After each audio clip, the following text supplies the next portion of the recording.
Hey gang, Keltic of Cain Keltic Productions here with another video, and my first official video game review. Today's episode is all about the recently released and somewhat controversial game, Payday 3. Released on September 21st of 2023, this is the third installment of the Payday series, with the previous game, Payday 2, released in August of 2013, so over a whole decade ago. If you were somehow not familiar with the Payday series, its premise consists of a gang of heisters who rob banks, art galleries, warehouses, and anywhere in general, so long that it has valuables in it.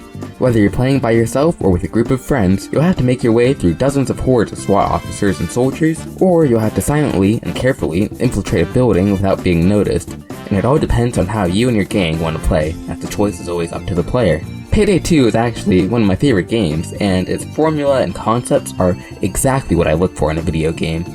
So did Payday 3 truly deliver a worthy successor? Or has the Payday gang once again robbed my hopes and expectations? Let's find out, I guess.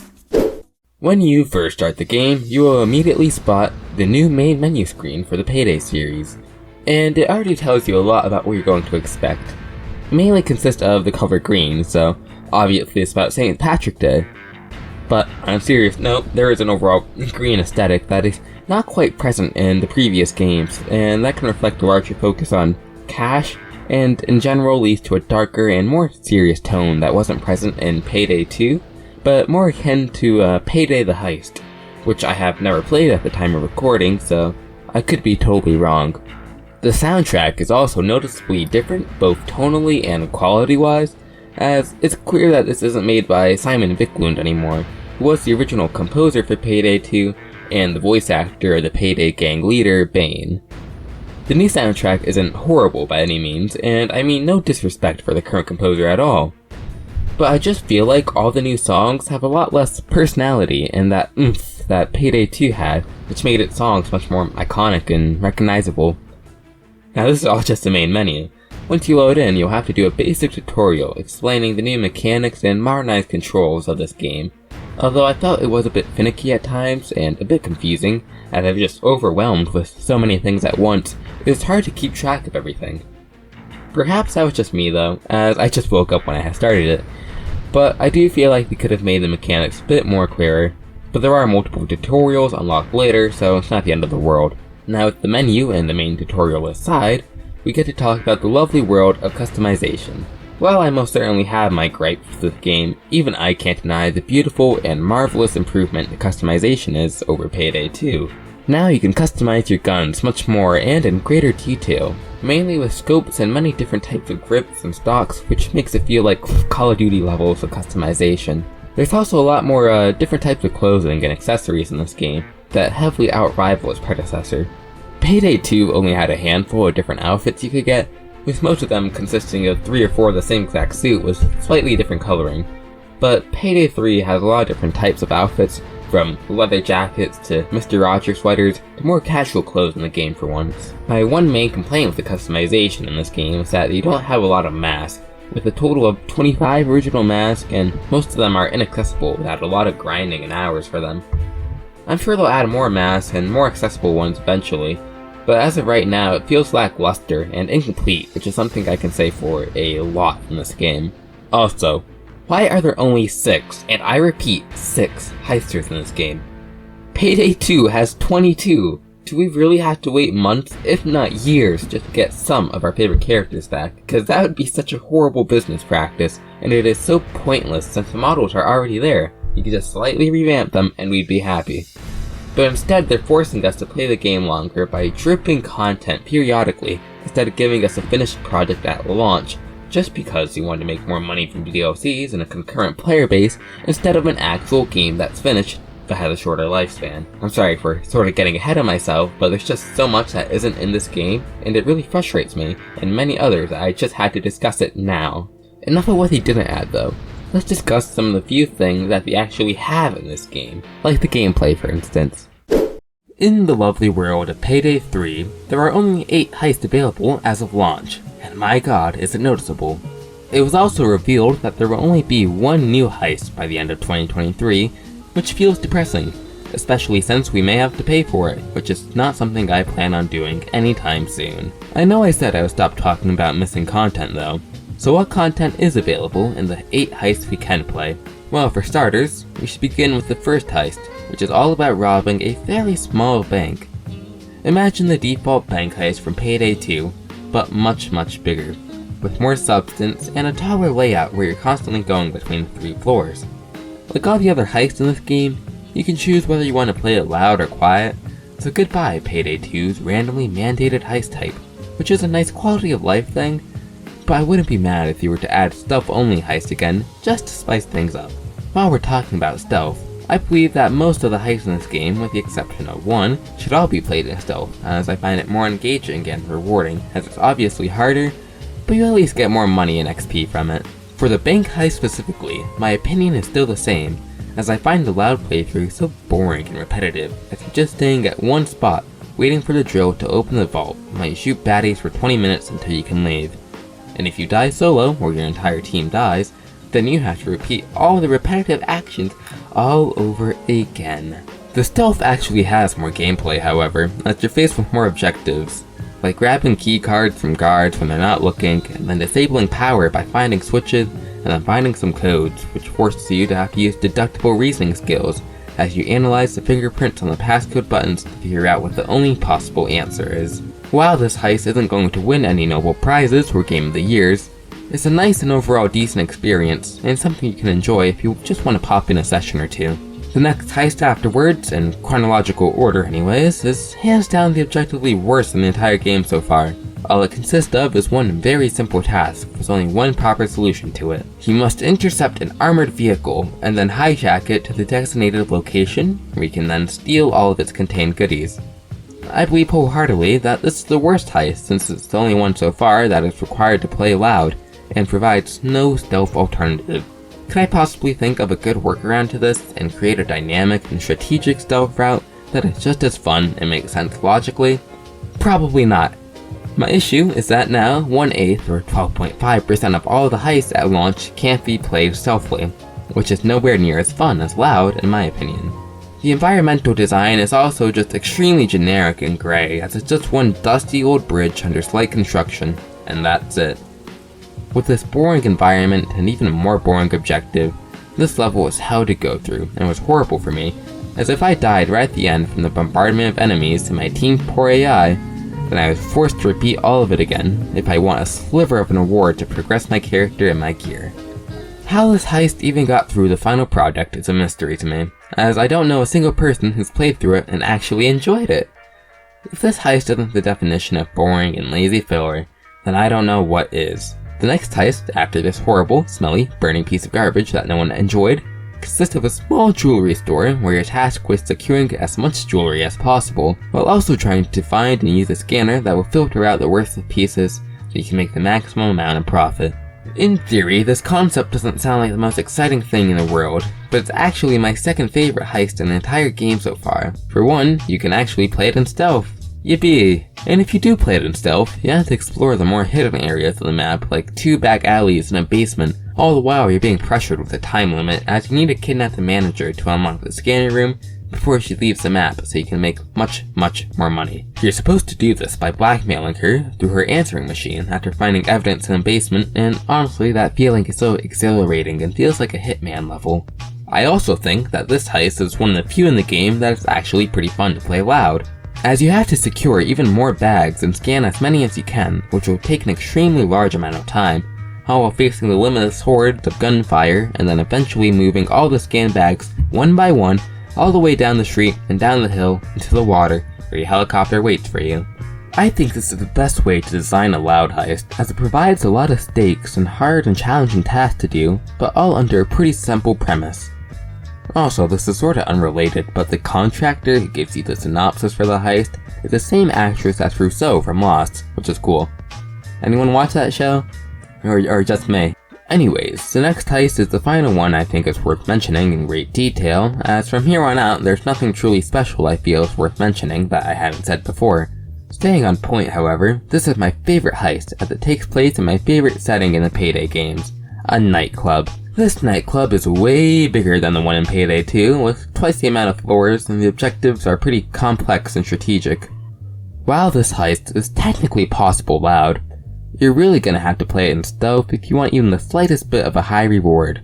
The plot synopsis of this heist is that the Payday gang needs to infiltrate a secret area of a popular nightclub to steal all of its profits, which have been converted into a cryptocurrency hard drive. But the drive will be wiped out if you get caught, and you'll need to find another solution to make a profit. This really adds some pseudo stakes for me personally, since it provides a good reason for staying in stealth and makes the feeling of detection much more dreadful. Even though it should be fairly hard to get caught, as this is arguably the easiest heist in the game by far. Despite its easy difficulty though, you will be caught up in this heist for a while, as it's pretty long and you can't just shortcut your way out of it, which truly makes up for the easier difficulty, but makes the playthrough feel more cinematic, I suppose. I previously mentioned that the jewelry store heist felt a lot like a Hitman level, but this heist is quite literally just Hitman 3 DLC. The large environment and the many daunting tasks like hacking a manager's phone secretly and making fraudulent invitations, and the optional routes that may suit you better, like sabotaging the DJ's music to get the guard's attention, which will give you a way through a protected door. This heist just feels like you're in control of everything throughout the whole ordeal. It makes you feel like an absolute mastermind once you successfully steal the hard drive, and I wish the other heists gave me that sort of feeling. Now that's it for my general thoughts on all the Payday 3 heists so far, but here's some extra tidbits I thought were worth mentioning. Ice-T is one of the other contractors who will work for in the game, which just felt a little strange and out of place. Maybe because I'm not an Ice-T fan, I don't really care. But if you are a fan of his work, then I'm sure you'll enjoy a small little cameo. The big bank heist was really cool cinematically, but I felt like it's too simple regardless of playing it loud or quiet without cranking up the difficulty too high, but these big bank heists in Payday are essential and iconic, so I'm glad it's in here. There was also one last heist I didn't talk about, which takes place in a penthouse, but truth be told, I don't have the energy to play it. I never cared for the Payday 2 penthouse mission, and although I'll try it out eventually, I don't really care enough about it to see and find out. But this one little heist wasn't going to affect my overall opinion of the game as a whole, so don't feel like it's a life or death scenario, as I know where I stand with this game. You may be asking yourself where exactly I stand then, and the answer is that I stand in the group of people who just really regret buying this game so early. But let me explain why. So that's about it for me in regards to the main content in the game. However, I still had a few things I wanted to discuss with you, my dear viewer. One thing I sort of forgot to mention that was actually fairly important was how nice the gunplay feels in this game. It's the definition of modernized, as it feels very fast and smooth, and the scopes on the guns feel a lot more accurate to where I'm aiming, which is something I could never say about Payday 2. The reloading is also slower, but I feel like all the guns pack a little more punch to them, as to make up for it. Also, I don't know if the AI in this game has gotten a lot smarter or a lot dumber, and I mean that with the greatest amount of sincerity possible. For stealth, the guards feel more dynamic as they act more realistic, walking you back to a public area if you just wandered off, and only really detecting you if you're moving too fast. It feels like they were dumbed down a bit though, as their perception is quite lower than Payday 2, but it feels very nice now and much more fair for solo players. Civilians are just total dingbats in this game though, as you have to hit all of them first before you can tie their hands to prevent them from running, which takes so much time that is not needed. You'll also end up shooting them a lot, as they don't lie down unless told to. Which will cost you a lot of the total profits, as each civilian death greatly increases the penalty you get at the end of the heist. Now, what else can we talk about that we haven't mentioned before because it wasn't significant at all? Oh yeah, the story. The story in this game is incredibly boring, and feels like it was so last minute and rushed that I'm surprised it was even included in the final product. All it really consists of is a bunch of Google Slide-esque slideshows with some moody background track and a character saying one of three things. Either, "Arr, we need more money," or "Arr, it's good to be back making money," or "Arr, don't let those guys make money." Don't ask why they all sound like pirates, but it just feels like so much filler with zero substance. The story was only made so the developers are able to say this game actually has a plot and isn't just a collection of random levels, when in reality, it's just a bunch of random levels with a plot connected with silly string and scotch tape. I hope that they'll add on into this ongoing story, and I'm sure it'll get fun and intense eventually. But right now it has nothing on the White House body-swapping escapades Illuminati Gus Frings level of plots its predecessor had. I'm aware that the devs said they wanted to make this game more grounded in reality and serious tonally, and although it's different and going back to its roots, I feel like Payday's charm is in how silly and nonsensical it can get. He also said that they could potentially add more comical heists and lighthearted storytelling, so I'm sure we'll get what we want eventually. Wanna know what I hope we do get eventually though? An actual finished product. That's what. How do we not get a truly finished game? Like seriously, it's so fucking stupid, and I spent $40 on a piece of shit game and you couldn't even afford to make it a finished game. For the first 2 goddamn weeks I started playing this game, I couldn't even play it due to the servers being down. Let me repeat, while both me and every other Payday fan wanted to play this game ASAP, and so they give us the ability to load the main menu, but unable to do literally anything else since you couldn't start a heist without the servers working properly, which like I said, have only been up for a day or 2 since I finished writing the script. Wanna know what the worst part of the whole ordeal is? It's that the devs could have easily fixed the server problem by just adding an offline mode. But they didn't, as this game is just online only. It's also going to be online only for the foreseeable future, which is just completely idiotic and nonsensical, as it would benefit everyone, mainly people who don't want to play with strangers and or just want to play by themselves, like me, for example. Also, this is without mentioning people with a poor Wi-Fi connection or none at all, because if so, then you're just 100% screwed, and you'll never be able to play this game.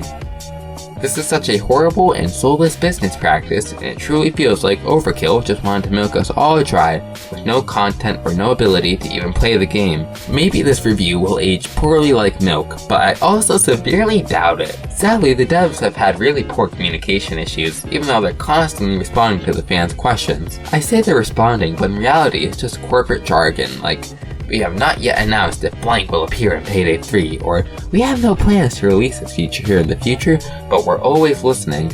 I feel like if you truly listened to us and hit us with the cold and blunt answers we needed to hear, the community would benefit in the long run, even if we would cry and complain about it at first. To be honest, this game just feels like it has no idea where to go on its future path. Like yes, we have a roadmap for sure, but I doubt it's going to stay very consistent, as the game will die on impact if it releases too slowly. Payday 3 needs to set its priorities out before we the fans move on and stop supporting the series, or just go back to Payday 2. So Payday 3, you intangible video game with no consciousness, if you're listening, you need to do a few things. 1. Make an offline mode. 2. Make more heists, less like that stupid armored truck one too. 3. Make the story more interesting. 4. Bring back all the old characters, or the non-licensed one anyways. 5. Bring in more masks and weapons, it's too limited right now. 6. Bring the comically large spoon back. Optional. But that's about it, my friends. If Overkill can work out these few kinks and just consistently add more content that truly enhances my experience, and even just some quality of life bonuses, can make this game a really fun and engaging experience. Right now though, I wouldn't recommend playing it unless you have friends who already have it. But if you don't, then just keep your eye on this really late beta of a finished game. Don't just listen to me though. If you have your own opinion formed already, and maybe even like this game, then I'm truly glad you did, and I wish I could share the same sentiment. Please feel free to let me know down in the comments what you think of Payday 3 so far, and your future expectations for it. That's all from me, folks. See you later, and brush your teeth.